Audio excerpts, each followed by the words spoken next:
Hello ನಮಸ್ಕಾರ. ನಂಗೆ ಭಾಳ ದಿನದಿಂದ ಲಾಂಗ್ ಹೇರ್ ಬಿಡ್ಬೇಕಂತೇಳಿ ಭಾಳ ಆಸೆ ಇತ್ತು. ಸೊ ನನ್ನ ಮಗಳು ಬರೋವರೆಗೂ ನಾನು ಹೇರ್ ಕಟ್ ಮಾಡಿಸ್ಬಾರ್ದು ಅಂದ್ಕೊಂಡಿದ್ದೆ. ಇವಾಗ ಮಗಳು ಬಂದಿದ್ದಾಳೆ, ತಕ್ಕ ಮಟ್ಟಿಗೆ ಹೇರ್ ಉದ್ದ ಬೆಳೆದಿದ್ದಾವೆ. ಸೊ ನಾನು ಅದಕ್ಕೆ ಫೋಟೋಶೂಟ್ ಯಾಕೆ ಮಾಡಿಸ್ಬಾರ್ದು ಅಂದ್ಕೊಂಡೆ. ಬಟ್ 2 ವೀಕ್ಸಿಂದ ಅದು ಫೋಟೋಶೂಟ್ ಮಾಡಿಸ್ಬೇಕಂತ ಹೇಳಿ ಅಂದ್ಕೊಂಡಿದ್ದೆ.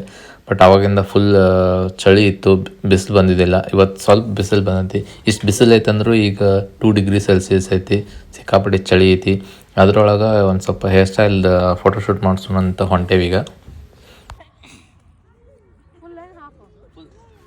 ಇವತ್ತಿನ ಫೋಟೋಗ್ರಾಫರ್ ಆದಂತಹ ಜಯಲಕ್ಷ್ಮಿ ಬೆಳಕಿಮಠ ಅವರಿಗೆ ಸ್ವಾಗತವನ್ನು ಕೋರ್ತಾ ಇವತ್ತಿನ ಫೋಟೋ ಸೆಷನ್ ಸ್ಟಾರ್ಟ್ ಮಾಡೋಣಂತ. ಅವ್ರಿಗೆ ಯಾವಾಗಲೂ ಫೋಟೋ ತೆಗೆಸ್ಕೊಂಡು ರೂಢ, ನನಗೆ ಯಾವಾಗಲೂ ಫೋಟೋ ತೆಗೆದು ರೂಢ. ಇಲ್ಲಿ ನೋಡಿದ್ರೆ ಉಲ್ಟಾ ಆಗೈತಿ, ನನಗೆ ಪೋಸ್ಟ್ ಕೊಡೋಕೆ ಬರವಲ್ದು. ಅವ್ರಿಗೆ ಫೋಟೋ ತೆಗಿಯೋಕೆ ಎಕ್ಸ್ಪೀರಿಯನ್ಸ್ ಸ್ವಲ್ಪ ಕಡಿಮೆ ಐತಿ. ಆದರೂ ಅವ್ರು ಒಂದು ಸ್ವಲ್ಪ ತಿಳ್ಕೊಂಡು ಫೋಟೋ ತೆಗಿಯತ್ತಾರ. ಅವ್ರ ಪೋಸಸ್ ನನಗೆ ಹೇಳತ್ತಾರ, ನಾನು ಫೋಟೋ ತೆಗಿಯುವಂಥ ಟ್ರಿಕ್ಸ್ನ ಅವ್ರಿಗೆ ಹೇಳ್ಕೊಡತ್ತೀನಿ. ನೋಡೋಣ ಫೋಟೋ ಹೆಂಗೆ ಬರ್ತಾವ ಅಂತ ಹೇಳಿ.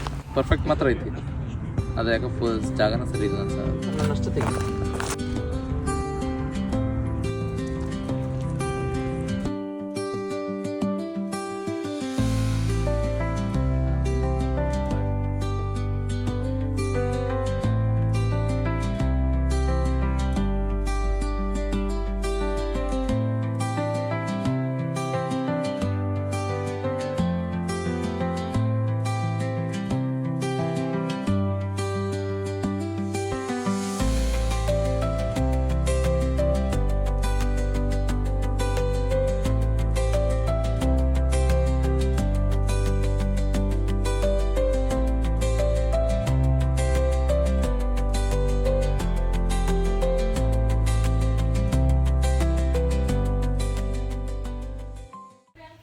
ಈ ವಿಡಿಯೋ ನಿಮ್ಗೆ ಇಷ್ಟ ಆಗಿದೆ ಅಂತ ಅನ್ಕೋತೀನಿ.